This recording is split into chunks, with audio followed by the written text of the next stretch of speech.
This episode is adapted from a clinician-written article on Mentalyc and brought to life in audio for therapists who prefer listening on the go.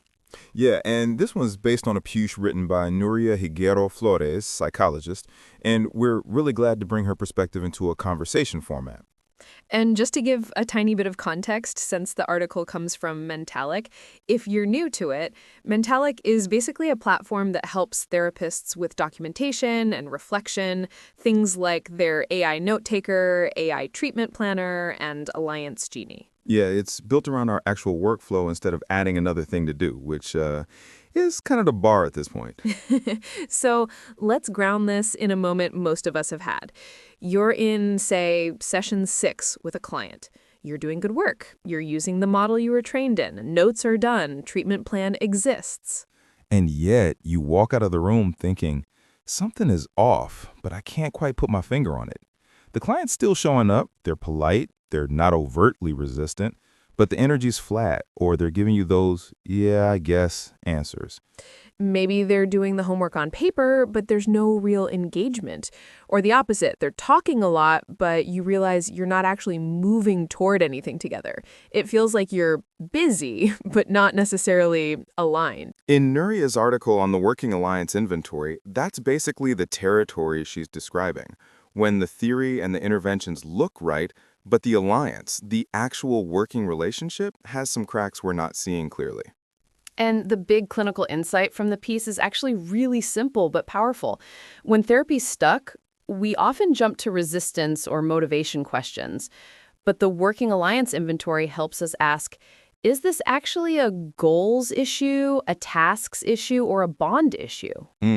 Yeah, that three-part frame from Borden, goals, tasks, and bond, sounds basic, but when you really use it, it gives you a map for why things feel off and where to intervene. So maybe we unpack those three pieces in a very real, in-the-room way, and then we'll circle back to how the WAI and tools like Alliance Genie can support us without turning sessions into Survey Central. Yes, because the last thing anyone needs is to feel like they're running a research lab in a 50-minute slot. All right, so first, agreement on goals. Nuria talks about this as just getting on the same page about what we're actually trying to accomplish. And we've all had the I want to feel better goal, right? And it sounds reasonable, but it's so vague that you and the client can be doing completely different therapies under that umbrella. Exactly. In the article, there's that CBT therapist with a physician-referred client. The therapist is pushing anxiety management, skills, tools, all the CBT hits. And the client is actually wanting to understand why he's anxious. More insight, more meaning-making. So on paper, it's anxiety treatment, but in reality, they're not in agreement about the goal. One person's aiming for symptom reduction, the other's aiming for a deeper understanding. Both valid, but they produce totally different therapeutic moves. And the Working Alliance inventory basically made that visible. The WAI flagged low alignment on goals, and that gave them language to renegotiate. Okay, how do we blend skills for managing anxiety with space to really explore why it shows up? I like that in Nuria's example, they don't throw anything out. They don't say, well, CBT is wrong or insight is wrong. They say, we're missing each other. Let's build a shared target. And that's such a real moment clinically, because sometimes we sense that mismatch, but we tell ourselves, no, I know what this treatment should look like. We'll get there. The WAI just gives you a mirror that says, actually, you're not on the same page yet. And what I appreciate about the way Mentalyc weaves this in is that Alliance Genie can surface those patterns quietly in the background of your documentation. You're not stopping the session to administer a 36-item questionnaire every time. Right? Alliance Genie is reading the clinical content you already have in your notes and highlighting alliance-related signals, like there might be a goal misalignment here, or the client keeps bringing up something you're not tracking in your stated plan. So instead of, going home and lying awake thinking, why does this feel flat, you can see patterns in your notes. Oh, 3 sessions in a row, the client's naming a different desired outcome than the one I'm tracking. Second piece, Agreement on tasks, the how of therapy. What are we actually doing in the room to move toward those goals? And does the client buy in? Nuria gives that example of the therapist whose usually talkative client goes kind of silent. Not angry, not overtly resistant, just drifting. And the WAI shows low scores on tasks. When they explore it, the client says they're confused about just talking. There's no structure, no homework, no clear sense of why they're doing what they're doing. From the therapist's point of view, they're doing cognitive restructuring. From the client's point of view, they're just venting. And once the therapist slows down and says, here's why we're looking at these thoughts. Here's how this connects to your relationship patterns. Suddenly, the client comes back online. Same exact intervention, but now it's a shared task, not something being done to them. I think that's a subtle rupture many of us miss. We assume I explained CBT in the intake, or we did informed consent, and we overestimate how much sense this makes from the inside of the client's nervous system. And this is where integrating Alliance measures into documentation is kind of underrated. If you're using something like the WAI short form or WAI-SR every now and then you sit down later with Mentalyc's AI note taker, You're not just getting a cleaned up progress note.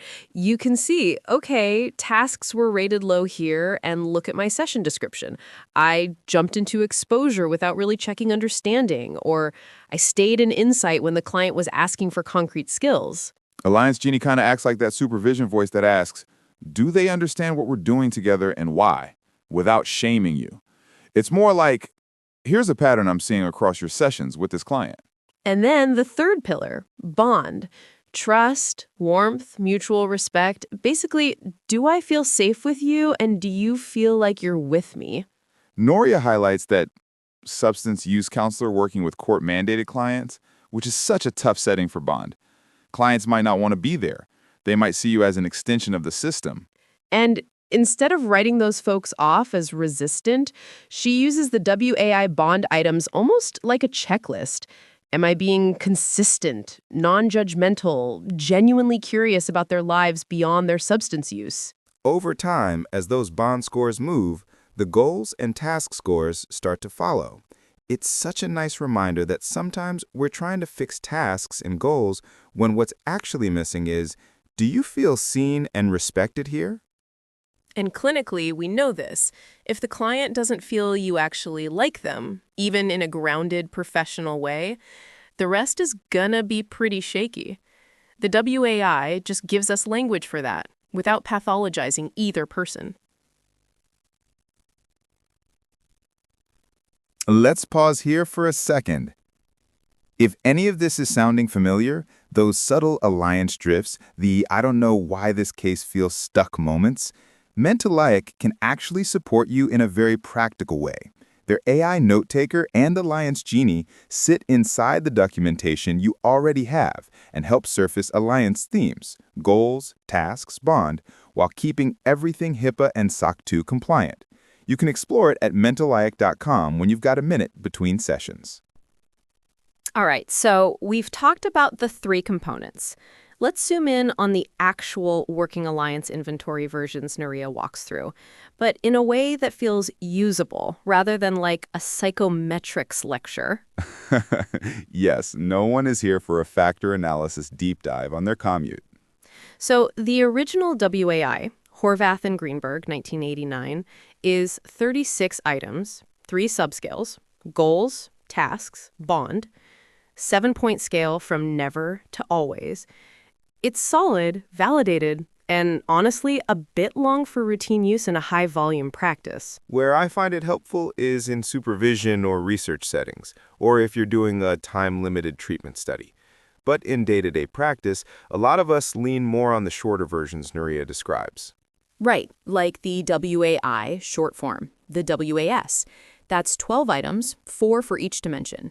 Same 7-point scale, much less admin time. You still get subscale scores and a total alliance score.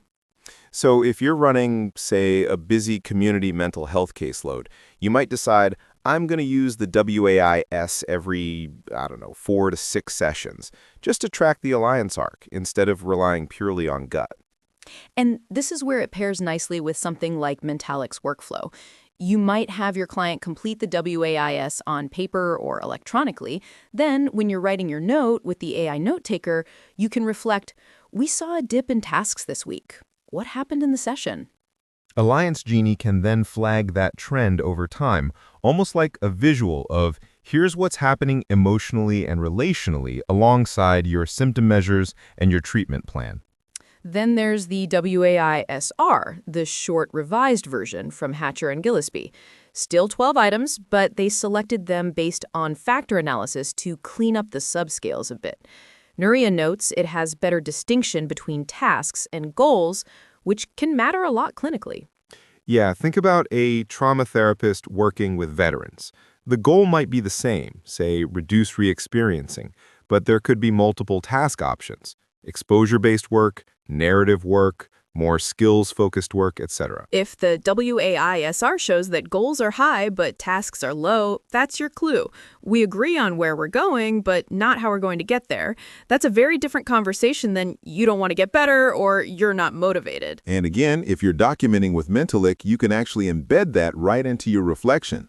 Client WAI-SR task score lower than goals. We'll collaboratively revisit treatment approach next session. That's both clinically meaningful and defensible documentation. Nuria also brings in the Brief Alliance Inventory, the BAI, which I think a lot of clinicians haven't heard about yet. Yeah, that's Mentalyc-Tiki's work. 16 items, 2 subscales instead of 3. One for bond and one that combines tasks and goals. They used item response theory to pick items that perform well across a range of alliance quality, so you get better sensitivity at both the things are really not okay end and the this is a strong alliance end. And they did something interesting with the response options. Positively worded items have a 5-point scale. Negatively worded ones have a 4-point collapsed scale to reduce that tendency we all have to sit in the middle and not differentiate. Clinically, what that means is if you're monitoring session by session, especially in brief or intensive treatments, the BAI might pick up those subtle shifts sooner. The early dip when you hit deeper material, or the small rupture after a boundary is set. And this is where a tool like Alliance Genie is really aligned with the spirit of the BAI. It's focused on precision and nuance, not just good alliance, bad alliance. It's asking what's changing, where, and what might that suggest clinically? So, whether you're using the WAI-S, WAI-SR, or BAI, the important part is less which version and more how do I let this information shape my conversations with clients and my own self-reflection. Nuria also mentions the observer form, the WAI-O, which I think is underrated in training settings. Yeah, the WAI-O lets a third party, usually a trained rater, watch a session and rate the alliance. Same basic structure as the original WAI, but worded for an observer. The therapist and client appear to agree on that kind of language. Picture a practicum clinic where supervisors are reviewing tapes or recordings. Instead of just saying, yeah, that looked good, they can say, I rated this interaction high on tasks because you checked for understanding after introducing exposure. Did you notice how the client's shoulders relaxed? It gives trainees a concrete link between micro skills and alliance impact. Not just, you should validate more, but when you slowed down here and reflected back, the bond dimension likely went up. And if that clinic's also using something like Mentalyc's AI note taker, trainees can then compare, here's how I documented the session, here's how my supervisor rated the alliance, what am I missing in my own perception? That gap between self-report, client report, and observer rating is actually where a lot of growth happens. You start to see your blind spots. Let's touch briefly on scoring, not to overwhelm folks with numbers, but to anchor what these scores actually mean in the room. So the full WAI, 36 items, 12 per subscale. Each item is rated 1 to 7, so each subscale ranges from 12 to 84, and the total alliance score is 36 to 252. Short forms like the WAI-S and WAI-SR, 12 items total, so 12 to 84 overall. The BAI, 16 items, maximum 112. The big thing Nuria points out is reverse scoring. Some items are negatively worded, so you flip them by subtracting from 8. So if someone marks a 2 on a negative item, you turn it into a 6. So that higher always means stronger alliance. But the more clinically important piece is context. A total of 60 on the WAI-SR might be phenomenal for a client with severe attachment trauma, because for them, that's a huge move toward trust. For a client who bonds easily, 60 might indicate some work to do. And alliance scores have an arc. They often rise early as rapport builds, dip in the middle when you're doing harder work, and then climb again toward termination. A sudden drop is especially important. It might signal a rupture you want to name explicitly. This is where having your alliance data living alongside your notes is powerful. If you're using Mentalyc, you can see Session 8, Alliance dipped. What happened? Oh, that's when I challenged a core belief, or when we added family involvement. Instead of blaming the client or yourself, you can say, okay, the alliance wobbled here. How do I repair? And that's actually an outcome-positive move when you work through it together. So if we had to distill Nuria's piece into one meaningful insight for us as clinicians, I'd put it like this. When therapy is stuck, don't just ask, what intervention should I use? Ask, is this a goals problem, a tasks problem, or a bond problem? Yeah, that one question can shift you from, my client is resistant, to, we never really co-created the goal, or they don't care, to, they don't understand why we're doing this particular exercise, or from they're avoidant to, they don't yet feel safe enough with me. And tools like the Working Alliance Inventory and Alliance Genie are just ways of making those questions more visible and less reliant on our mood at 4:30 p.m. on a Thursday. Exactly. It's like giving yourself structured curiosity. You're still the clinician. You still decide what to do, but you're not flying blind about the relationship piece. So maybe we wrap with one really practical takeaway therapists can try this week, even if they're not using any formal measures yet. Here's a simple one. In your next 2 or 3 sessions, set aside 5 minutes after the client leaves, open your note, whether that's directly in Mentalyc's AI note taker or wherever you start, and ask yourself 3 quick questions. 1. Did we clearly agree on what we're working toward today? That's goals. 2. Did we clearly agree on what we were doing in session to move toward that? That's tasks. 3. Did the client seem to feel safe, respected, and emotionally held enough to do that work? That's bond. Even just rating each of those in your own mind from 1 to 7 and jotting a line about why can start to build your alliance awareness.